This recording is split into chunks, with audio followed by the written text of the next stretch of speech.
2 ans après l'invasion de l'Ukraine par la Russie, chronologie des événements et des réactions.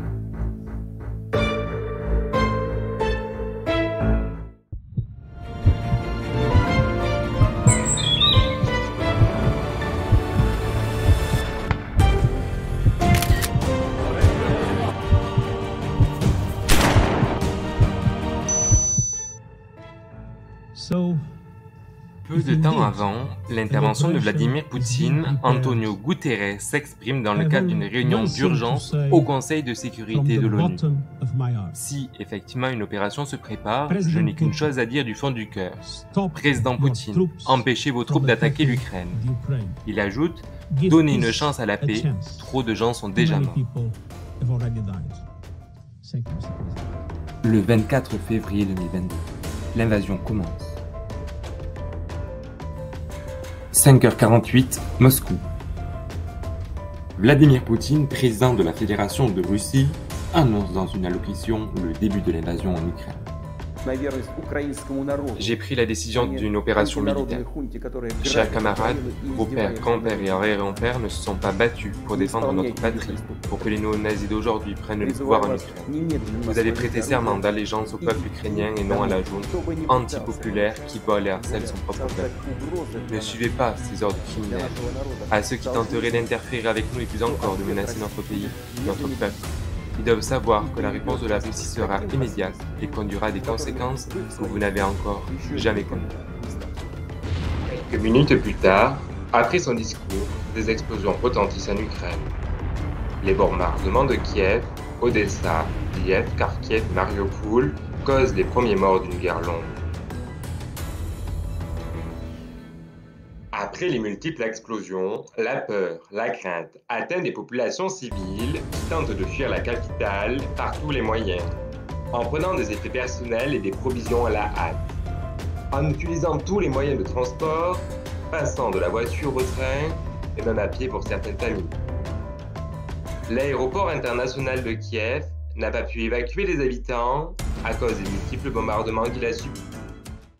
Face aux afflux aux frontières de l'Ouest et face aux multiples craintes de la population, Volodymyr Zelensky s'exprime. J'ai décidé de décréter la loi martiale sur tout le territoire. Aujourd'hui, je vous demande d'être calme. Restez chez vous si vous le pouvez. Nous sommes au travail. L'armée s'est mise en marche. Tout notre système défensif est en place. Pas de panique. Nous sommes forts. Nous sommes prêts à tout. Nous finirons par gagner parce que nous sommes l'Ukraine. Joe Biden a été l'un des premiers présidents à réagir.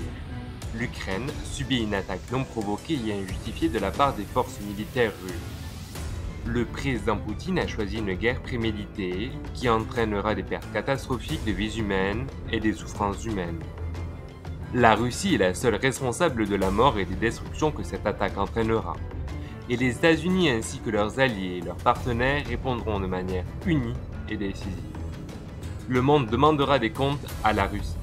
Ce soir, Jill et moi, prions pour le peuple courageux et fier d'Ukraine. Depuis la Biélorussie et la Crimée, les troupes russes sont en train de traverser la frontière ukrainienne. Des photos du passage des forces russes à la frontière ont été diffusées par le service national des gardes-frontières d'Ukraine.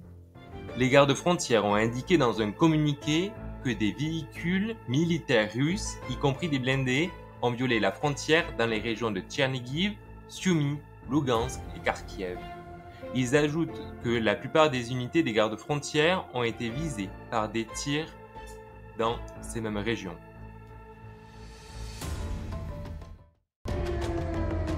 Pendant que la population civile tente de fuir la capitale, les sirènes de la défense civile ont été activées.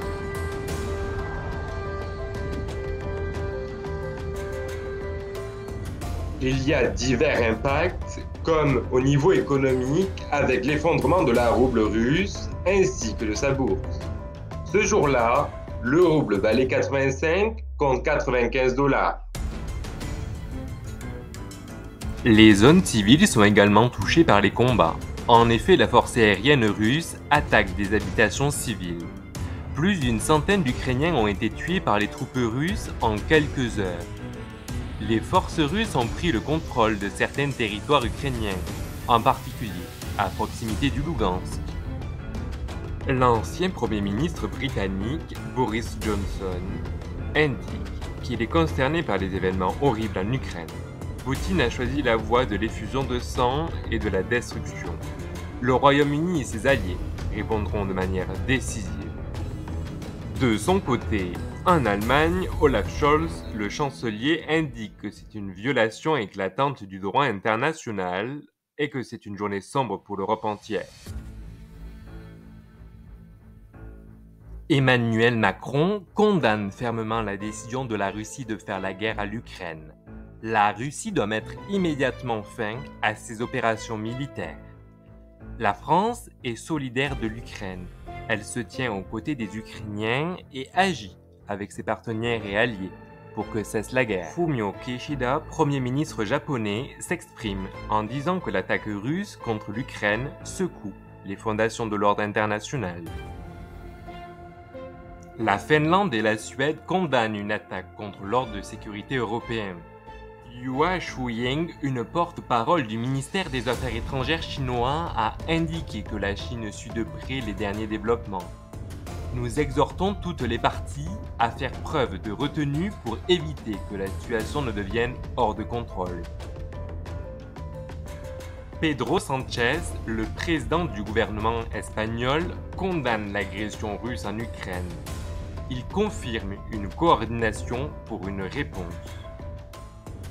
Sur une carte réalisée par BNO News, nous pouvons voir l'ensemble des villes attaquées depuis le discours de Vladimir Poutine. L'ensemble du pays, du nord, de l'est, à l'ouest, a été attaqué par les forces russes, que ce soit au niveau aérien, naval ou terrestre. Face aux multiples réactions au niveau mondial, la Russie réagit en disant que le chantage, l'intimidation et les menaces sont les seuls outils dont disposent les Américains dans leur arsenal. Ils sont piégés dans une fausse certitude que les USA peuvent imposer leurs propres règles. Cela ne fonctionne pas. Volodymyr Zelensky a demandé à ses forces armées d'infliger un maximum de pertes aux forces russes et d'éviter qu'ils aient une avancée trop rapide. Les prix du pétrole, du gaz et du blé ont atteint des sommets. Kristalina Georgieva, la directrice générale du FMI, a mis en garde contre un risque économique important pour la région et pour le monde. Il y a eu une panique sur toutes les places boursières du monde, y compris à Paris et à Londres, qui ont perdu plus de 3%. De plus, les prix de certains biens ont considérablement augmenté.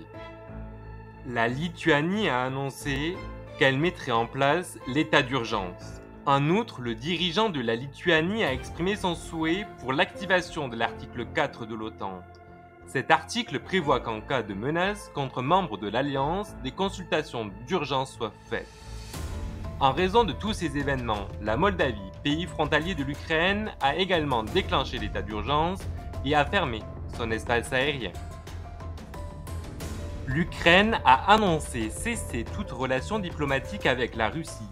De plus, le président ukrainien Volodymyr Zelensky demande aux Russes d'être contre la guerre et il fait une comparaison entre la Russie et l'Allemagne nazie. Comme nous pouvons voir sur les images de CNN, des combats violents ont eu lieu entre les deux armées, à l'aéroport d'Antonov, à Roussoumen. Pour Vladimir Poutine, la prise de cet aéroport aurait permis de conquérir la capitale ukrainienne en quelques jours seulement. Cependant, les forces ukrainiennes ont pris le contrôle total de la situation dans cette zone cruciale. Dans leur avancée, les forces russes envahissent la ville de Kharkiv très rapidement et très facilement, comme nous pouvons voir sur la vidéo. Recep Erdogan, le président turc, indique qu'il rejette cette opération inacceptable qui est un coup dur porté à la paix et à la stabilité régionale. L'organisation du traité Atlantique Nord, soit l'OTAN, annonce être prête à déployer des forces terrestres, maritimes, aériennes supplémentaires dans de nombreux pays européens.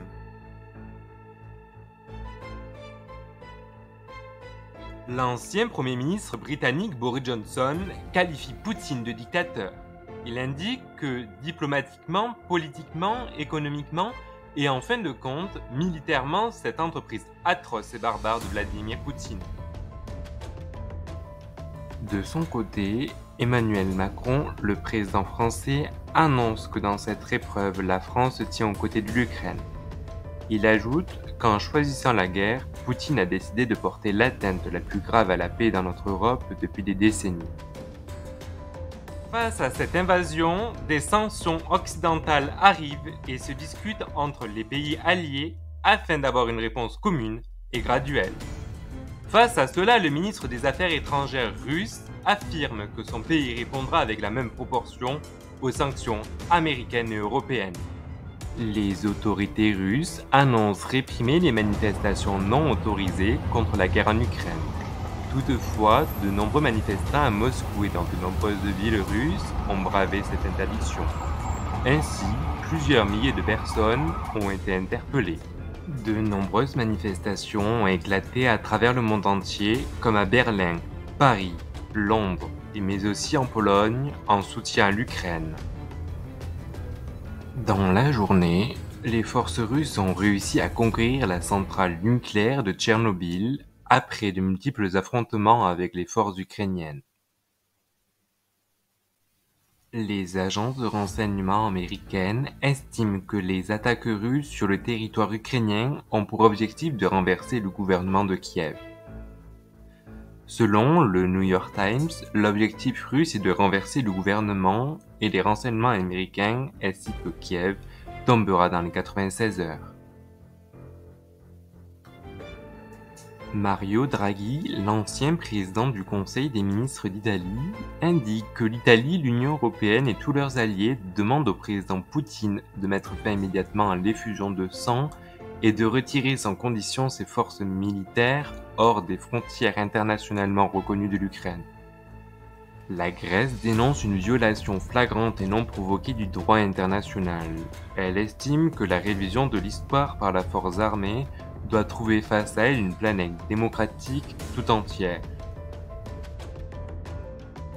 De son côté, le G7 annonce que l'invasion de l'Ukraine est une menace sérieuse pour l'ordre international.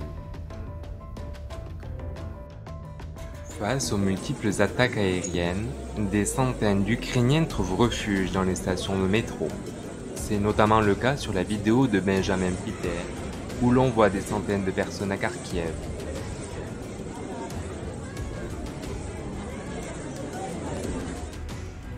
Le Comité international de la Croix-Rouge craignait de grands déplacements massifs, des séparations, des traumatismes, des disparitions et de nombreuses victimes. Dès le soir même, un afflux de réfugiés, notamment en Pologne, en Hongrie et en Roumanie, avec au moins 100 000 Ukrainiens ont été observés. Olaf Scholz, le chancelier allemand, annonce que l'Ukraine pourrait être rayée de la carte du monde. D'autre part, l'ancien Premier ministre britannique Boris Johnson annonce lancer le paquet de sanctions économiques le plus sévère et le plus important que la Russie ait jamais vu. Il ajoute que Poutine ne pourra jamais se laver du sang de l'Ukraine qu'il a sur ses mains. Parallèlement, la Suisse condamne de la façon la plus ferme l'attaque de la Russie contre l'Ukraine. Elle demande à Moscou de retirer ses troupes immédiatement. Elle indique qu'elle va s'abstenir de prendre ses propres sanctions et s'appuiera sur celles de l'Union européenne. De son côté, l'Organisation des Nations Unies ainsi que Reporters sans frontières demandent à la Russie mais aussi à l'Ukraine de respecter leurs obligations internationales sur la protection des journalistes. Pour sa part, Joe Biden annonce que les USA n'enverront pas de troupes en Ukraine mais feront tout pour défendre les membres de l'OTAN. Biden veut faire de Poutine un paria sur la scène internationale. Voici un témoignage de Maria confié à l'AFP. J'ai été réveillée par le bruit des bombes, j'ai fait des sacs et je me suis enfui. Voici le second témoignage obtenu par l'AFP auprès d'Olena, une femme de 52 ans. Je ne pensais pas que cela arriverait de mon vivant.